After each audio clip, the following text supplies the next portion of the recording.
So today we've been asked to talk about kids' mental health in relation to everything going on at the moment with COVID. So let's start with, I want to ask you, how do you think kids have coped so far through this whole COVID situation?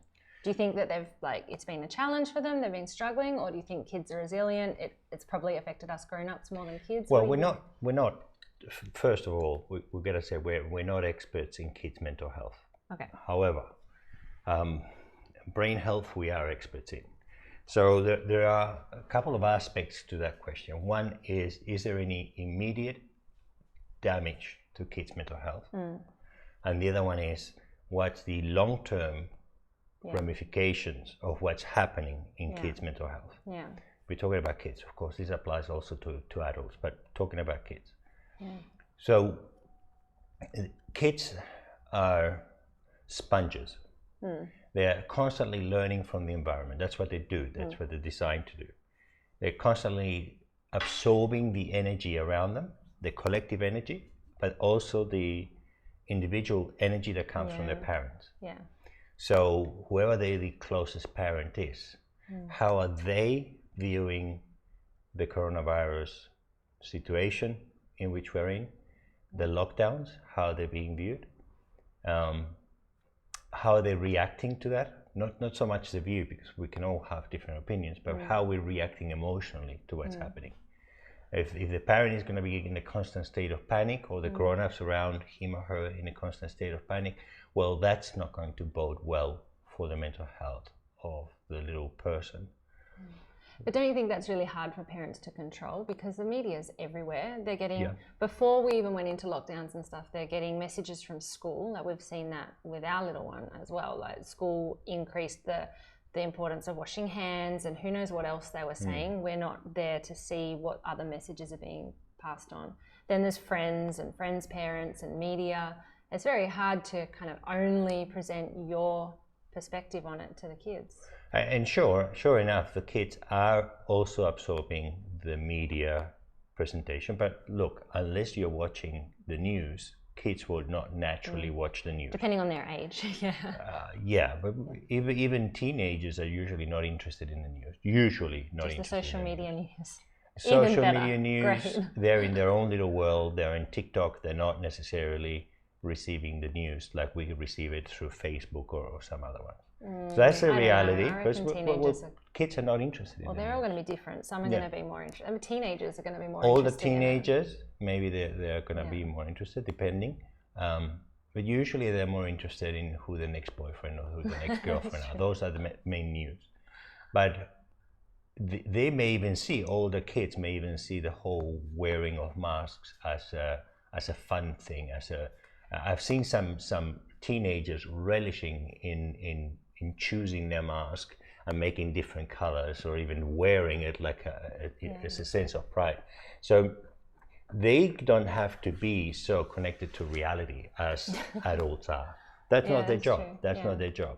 But they are naturally sensing the levels of trust and distrust, of panic and calmness that are in the adults around them. But more specifically, the adults, mum and dad, the ones that have got the primary carers, not just everybody else. Yeah, we know they do. Even though it might not feel like it sometimes, we know they do. So the question is not, are my kids watching the news and is that impacting them? Is more, am I watching a lot of the news? Am I obsessed with this thing? Am I obsessed with every virus and every germ that can come my way?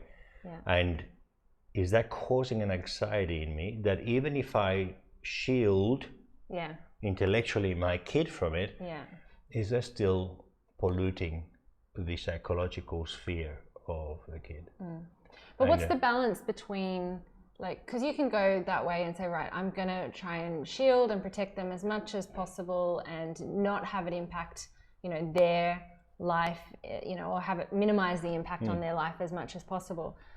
But it is a reality of life as well. Like it is, should instead we be actually exposing them to these conversations about it appropriate to their age so that they're kind of Yeah, I mean, hiding things from people doesn't work either. No. We know that. Uh-huh. If you start pretending something doesn't exist, it kind of makes it real. Yeah. Because kids are really good at catching that idea of people are lying to me. Yeah. You know, eventually, when they're little, they're not. But so they find out, and that's not a good thing. Or even at the energy level, at the psychological level, there's something off. Yeah. And they can feel that. Yeah. So it's not good to hide it. So it's good to have an intellectual conversation about what can be done, what it is really, and you know what's a reasonable response to it, to the whole situation, and how that impacts. But I am concerned about in places, because not all lockdowns are the same. Yeah. There are some places, for example, in Italy and Spain, they've had hard lockdowns. Yeah.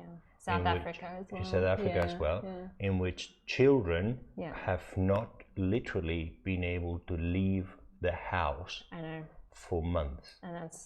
And that's also another aspect of psychological damage. That makes me so mad. Yeah. And we know they need... dogs have received better treatment. Yeah, you can take the dog children, out for a walk, but not the kids. But not the kids. So they're inside with no fresh air, with no space to run around in many cases and burn off that energy. So what's the impact that, I mean, hopefully we don't have to go back into that kind of severe sort of lockdown again, but the impact of that for the family relationships, for, I mean, even if families have been through that period now and we're starting to hopefully come out the other end, how do you think relationships between, you know, kids and parents, is it been good because they've had mum and dad at home all day, they've had more time together? Has it been bad because mum and dad are stressed trying to juggle everything, trying to homeschool as well, which I have a whole new appreciation for teachers after to everything. It depends on the family, depends on the circumstances. I think, look, what we have seen in more extreme lockdowns, for example, you could have a family of 7, 5 kids and 2 parents in an apartment that is 90 square meters. Yeah. With windows, hardly any sunlight. Yeah.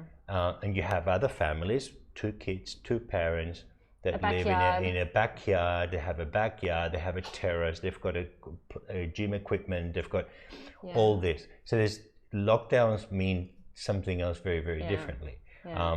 It's also the other aspect. Are the parents still employed? Is income coming into the house? That's a very different experience to those parents where both of them have gone into temporary unemployment, possibly unemployment forever, because they don't know what their financial situation is.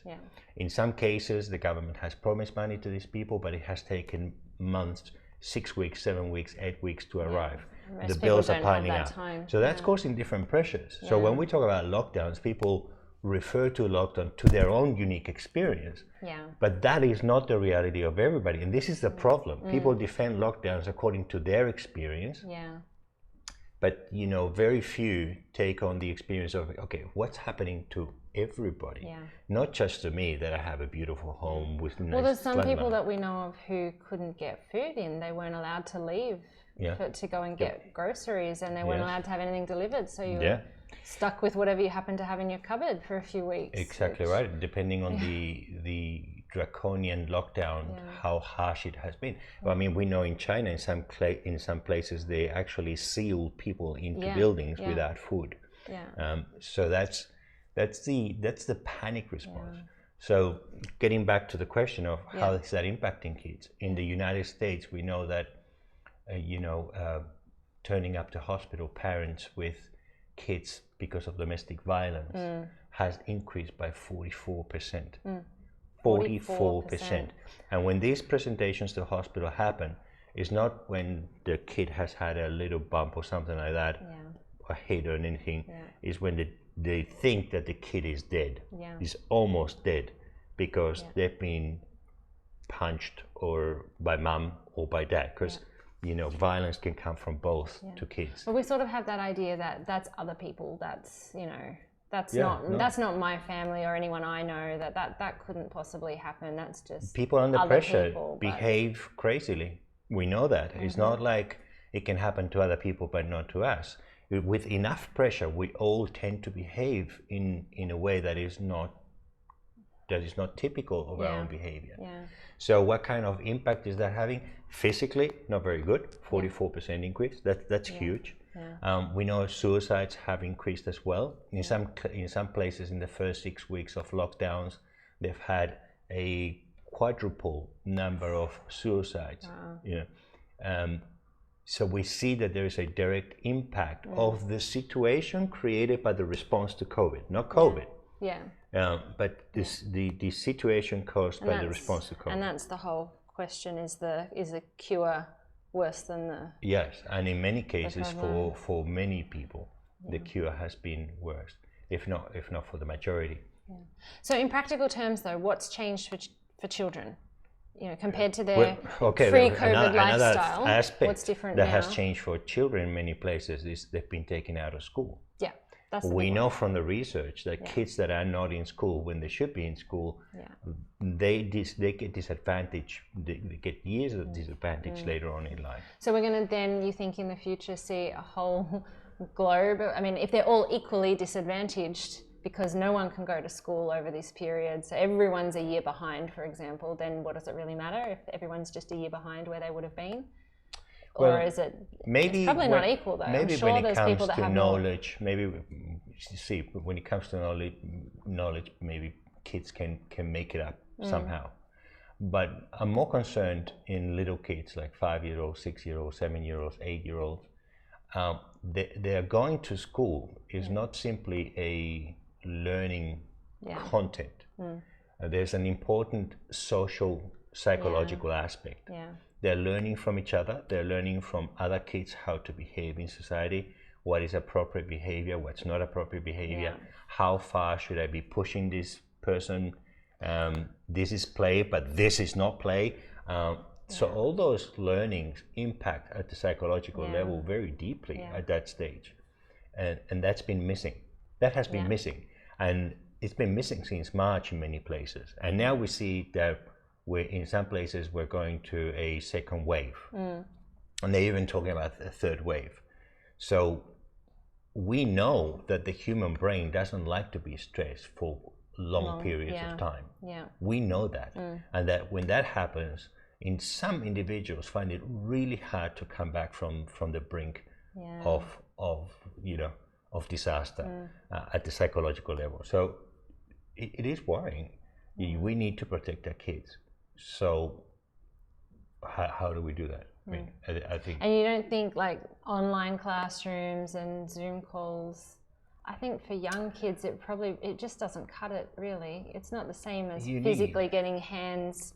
I mean, we know some kids are kinesthetic learners. They need to get their hands involved and practically, building the Lego together, and that's a very different experience. I mean, at least being able to connect with other kids online is something, but it's not. And also we know from before all this started that kids need to eat dirt. They need to get dirty. They need the exposure to germs that is missing at the moment. They need that exposure to germ. They need the touch of other people, of other little human beings. They need that conversation from someone that is on the same intellectual level. That's good for the psychology. And that's one of the things that I've noticed with Lucas when he's talking to his little friends. Their conversations are so boring. They're so boring. I know. But they're reveling in the exploration of what I think are completely absurd topics to my grown mind. But to them, they can spend the whole day exploring those seemingly empty topics. But there's a benefit to their psychology when doing that. And that's missing. That's been missing. And how are they going to reintegrate together? Because they're at a moment where they're learning to come together and form relationships, and we have interrupted that. Because of good reason, out of fear for the coronavirus, but we have interrupted that. And how long before we try to reconnect them, and then it's too late? Because it can happen. We don't know that because we haven't had this kind of situation before. So it's going to be an interesting journey. So as parents, I think what we need to do is see if we can get them with other little kids talking and discussing, even if it's on Zoom. But as soon as we possibly can, reintegrate them with other kids quickly.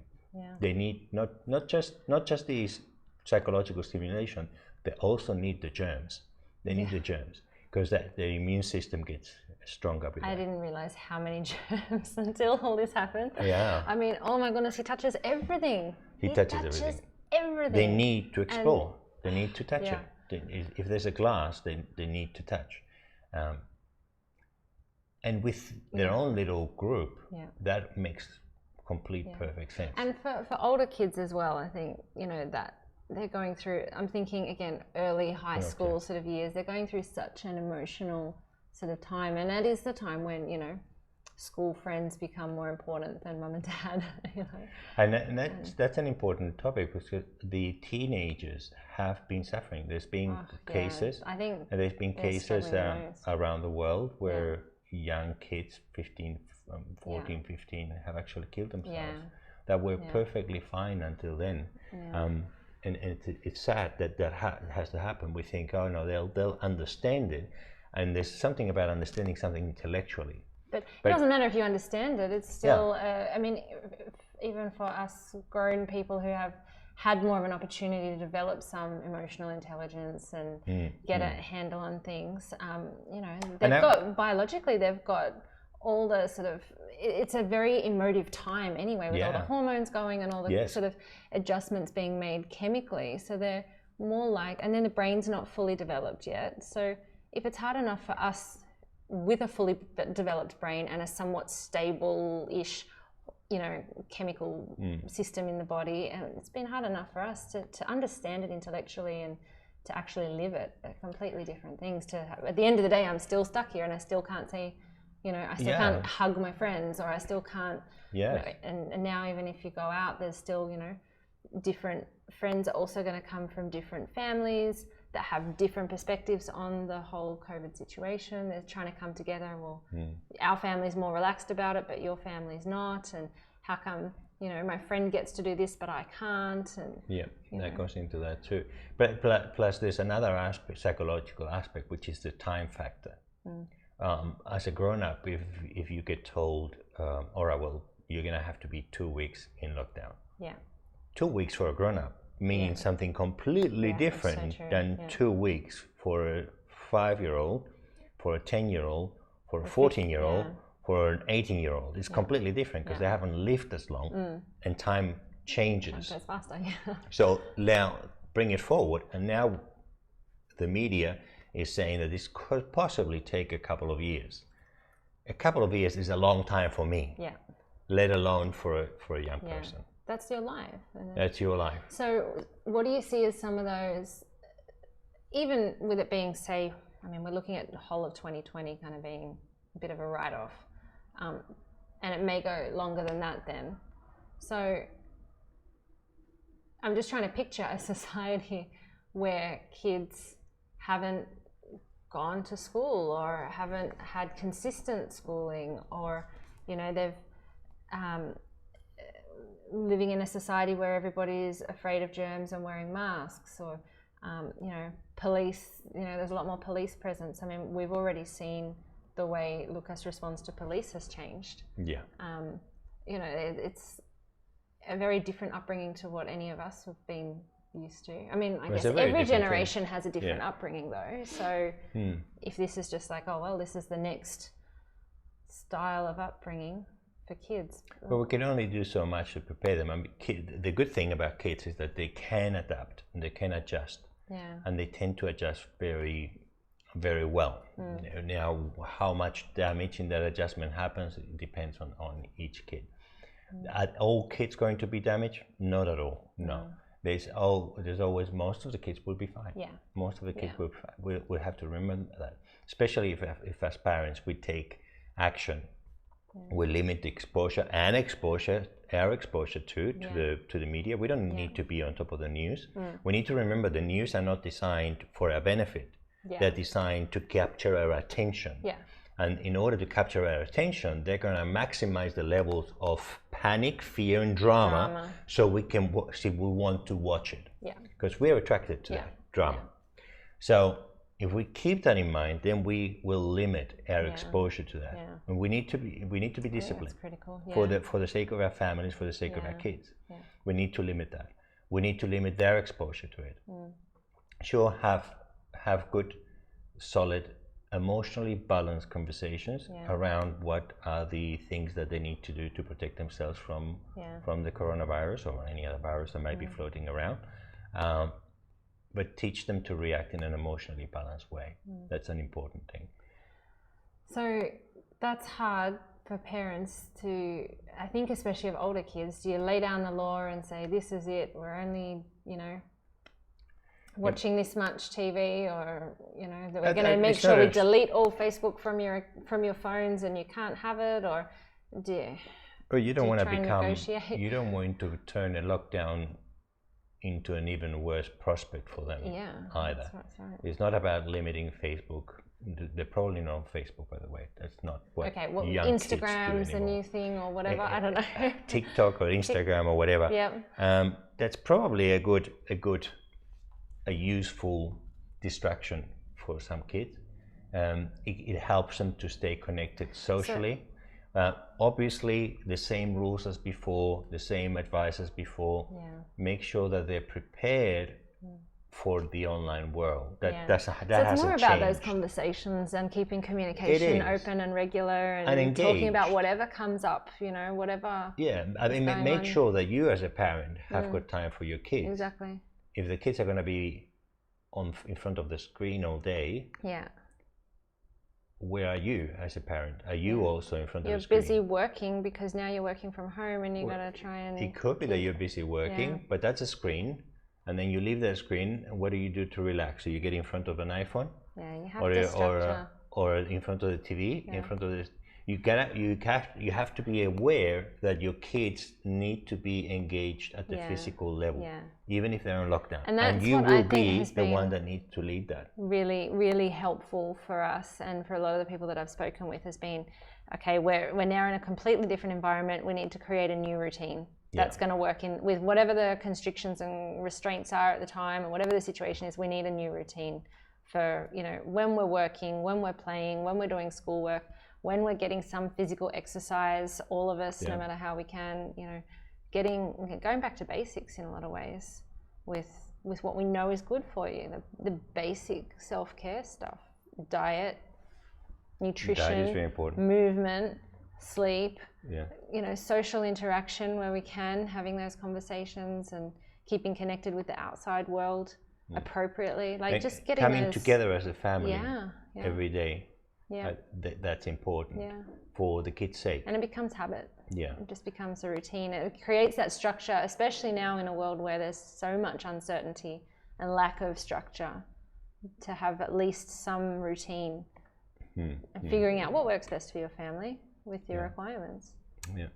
So it is a tricky situation. I mean, that the whole coronavirus has put us in.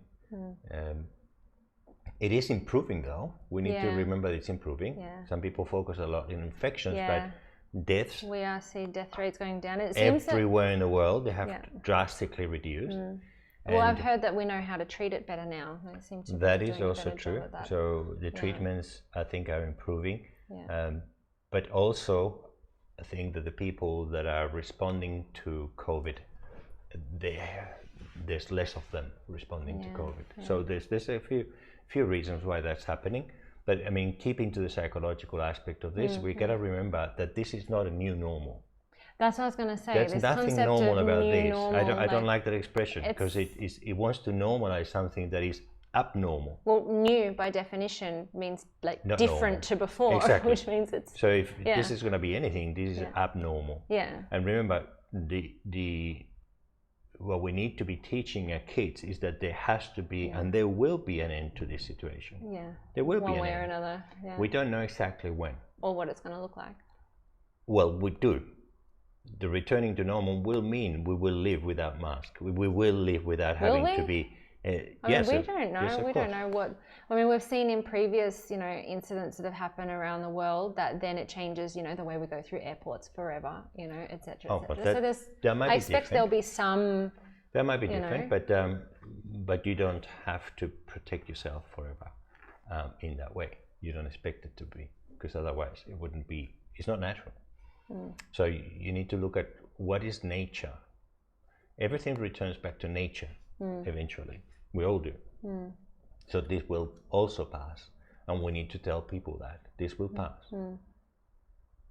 This is the problem with the human brain, is that if things are going bad, it always believes that they're going to go bad forever.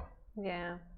But if things are going well, it may not last. There is things that it's always going to be well forever. That's why a lot of people, when investment is good, they risk everything, and then it goes bad again, and they lose everything. Yeah. And when everything is going bad, they think that this is the end of the world and nothing is going to get better again. So we've got to be very careful with that, and teach our kids that this too shall pass. That's a very wise saying. Yeah. This too shall pass, and this too shall pass. We don't know when. Yeah. And it will have different impacts. But for our families, I think we can protect them by watching our emotions. As parents, we need to, like you were saying before, the self-care aspect of it. How do I regain my emotional stability in all this? And I mentioned, the self-care 101, diet, exercise, sleep, that sort of thing. But even the psychological self-care basics of things like, gratitude and what's good about today. Let's find, and that's really easy to do with kids. We ask Lucas every day, what was your best thing about today? What was, in the words that he can understand, what was your best thing? And he always finds something that was his best thing that he enjoyed. So. And that's an important aspect. I mean, as parents, are we leading the way? Or are we saying, I've started my alcoholism during COVID. Yeah. Well, that's okay if it's the two of you by yourselves. But if you have kids that are watching what you do, what are they learning from your behaviors? Yeah. Are you the kind of parent that says, oh, I'm going to finish the tub of ice cream because that's my Prozac during COVID? Yeah. Kids are watching. Yeah. Your lack of discipline is just as contagious as your ability to self-discipline. So what may sound like a nice joke between girlfriends, I'm having another glass of wine to de-stress, and it's still a funny joke in that environment. But someone's listening. Someone's listening. Even when you think they're not listening, they're listening. And there are habits that could last a lifetime. And how nice, I say that between inverted commas, how nice we're to ourselves. Yeah. Discipline is required to make it through this and to make it through this in a balanced way. That I think is, again, what we know from general psychology is that you want to be good at being adaptable. That's one of the core elements of resilience, like we teach in the training, is that adaptability is one of those 4 essential ingredients that we measure for resilience. And that's more important to that cognitive flexibility. And to be able to be okay with uncertainty, to be able to be comfortable in the uncomfortable, to be able to kind of go with the flow. Yeah.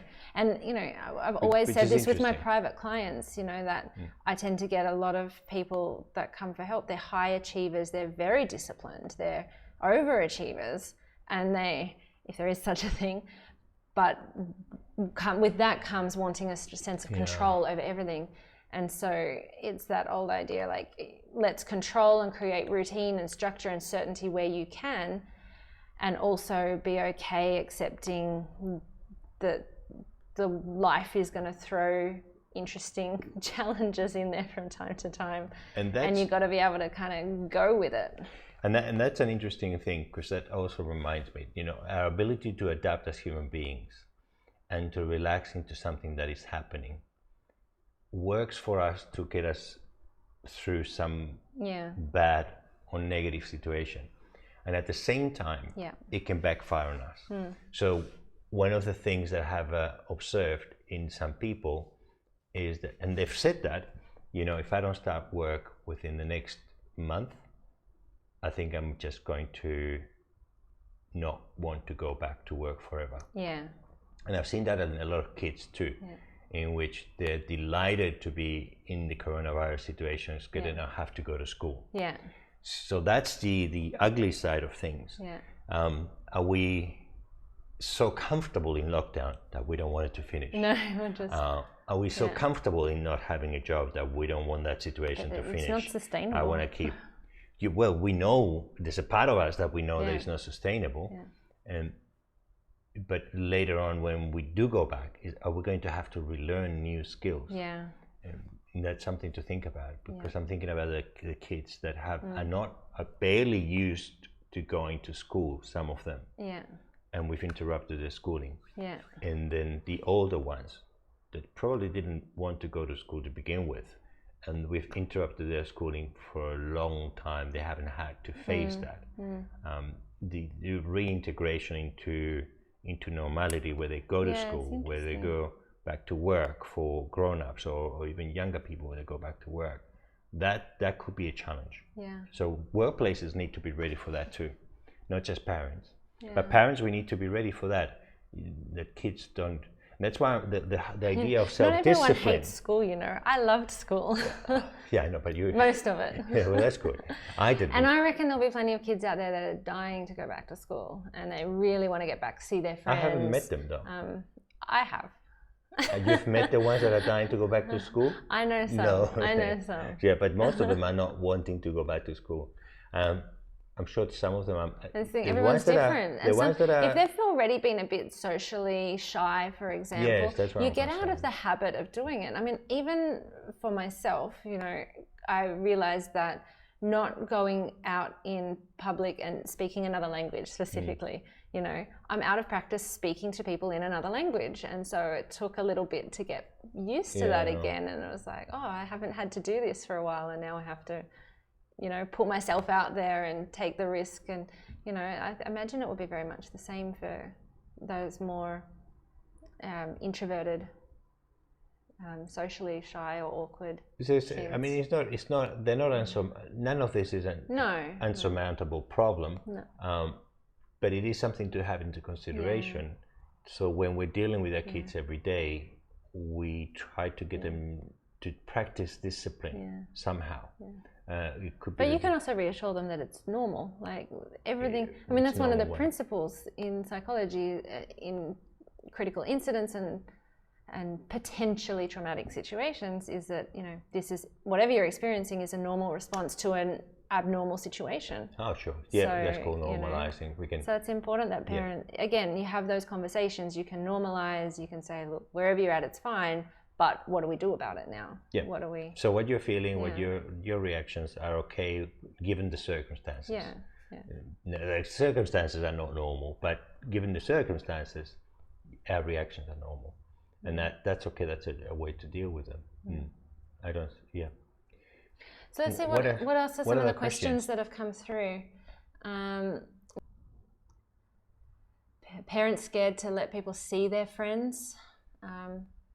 Yeah, well, that's important. It's important that young kids see their friends. Yeah. What if teenagers don't listen and they go out anyway? Yeah, that's going to happen. Yeah, I think that's status quo for teenage kids. I think it's important as parents to remember that young people dying of COVID directly because of COVID, it's a highly unlikely event in the realm of possibilities.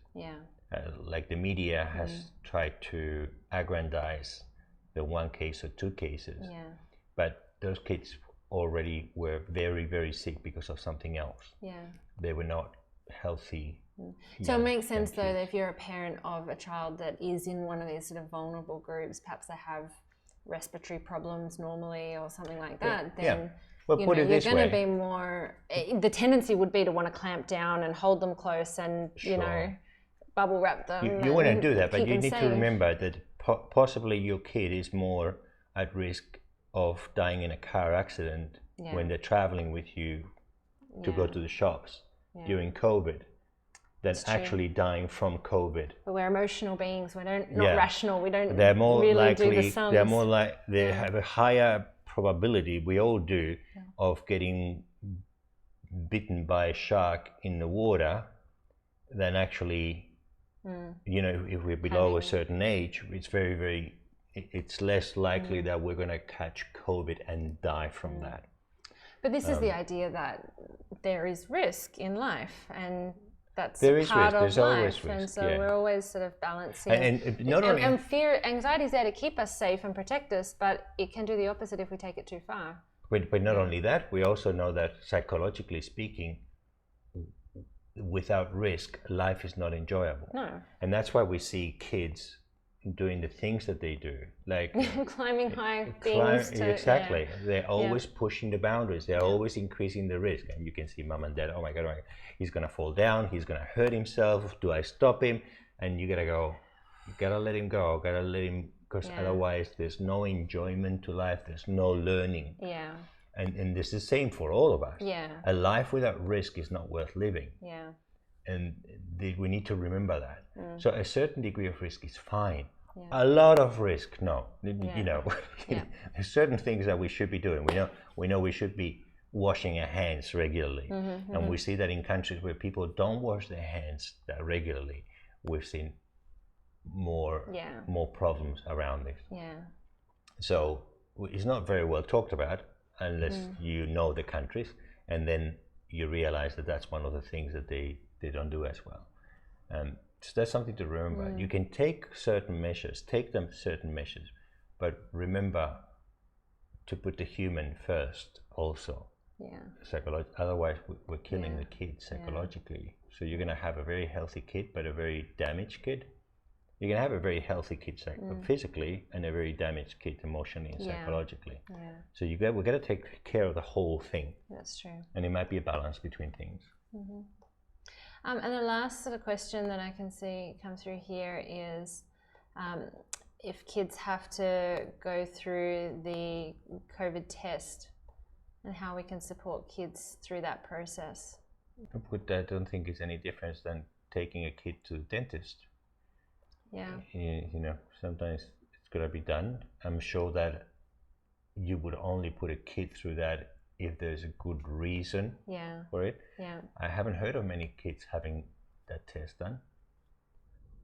So you just, like you do with everything else, try to explain to them what's going to happen, exactly how it works, and then make them look forward to a reward after that. Yeah. Immediately. Afterwards we'll go and eat a tub of ice cream. When we finish this, it's going to be fine. We're going to go whatever. I don't want to recommend any brands. We're going to go somewhere. We're going to have a burger. We're going to have an ice cream, or whatever their favorite thing to do is. Don't make it conditional. Don't make it conditional of whether. When you do it, then you can. When you do it the way I want you to do it, then we will do it. No, we will do it regardless. Yeah. So they can look forward to that. It's not if I failed at the appropriate behavior, then I'm not going to get it. I don't think that's very useful in this case. Just help them go through. And I think with all these things, it's about minimizing in a lot of ways. Like you don't want to build it up with too much of a big hoo-ha. You want to give a little bit of notice so they know what's coming, but you don't want to make it too big of a deal. Because otherwise it can be stressful. So I remember a dentist years ago that when you lie down on the chair, used to have a beautiful mural, a poster of some dolphins. I can't remember the dolphins, but I thought, oh well, you know, you're looking up because you have to. And, oh, that's nice. That's pleasant. Yeah. So maybe we can do that with kids too. You know, while this is going on, can we distract them with something that they want to watch? So is there a show that they like watching that we can have on the iPad or something, or a tablet? Anything to get them distracted from that. Yeah, that's helpful. Anything else about kids' mental health in this whole COVID situation that you think is important parents consider or know about? Well, from an asthma perspective, it's important more than any other kids to teach kids to relax. teach them to relax, especially if they're using heavy medications. From an asthma perspective too, I read an article, there's some trials that have been done with Pulmicort as a wonderful treatment for COVID. Really? Yeah, really, really good results. And that's something that almost all kids with asthma have got, that Pulmicort. So huge, very serious improvements just by having Pulmicort used with the nebulizer, with nebulizer. So that's very encouraging. So when I read it, I said, "Wow, that's great. That's good news for people with asthma because we have that readily available." So that's good.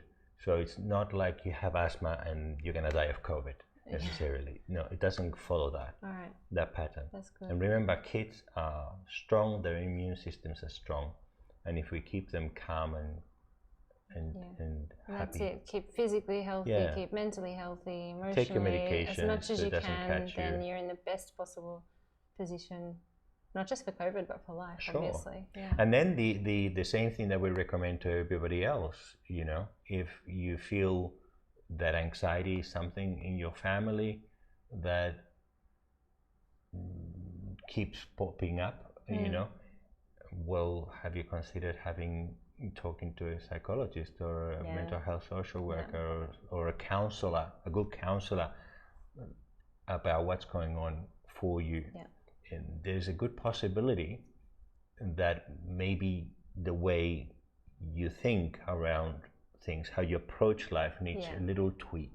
It's a little tweak. And that's all it can take sometimes. But if it's just that just little tune up. Somebody else that is not us, that is not in our family, to say, well, really? Have you thought about this other thing? And then you go, right, okay, so I was missing that point. Why do we do that? Because it's ingrained in us. We've grown up thinking that way. I mean, we think that's how everybody thinks. Yeah, that's true. Yeah. Cool. Good. So I hope the kids out there, the parents that are listening to this, find some benefit. But I'm very positive. Kids are very resilient, but it's important that we take the lead. We take the lead, and I think if you're a parent and you're watching this already, that's something good. That's a start. Hi, I'm Emmy Golding, Director of Psychology for the Workplace Mental Health Institute. We hope you liked the video. If you did, make sure to give it the thumbs up. We have more and more videos being released each week, so when you subscribe, you'll get a notification letting you know when a new one's just been published. So make sure to hit that subscribe button and don't miss out on this vital information for yourself, your colleagues, and your loved ones.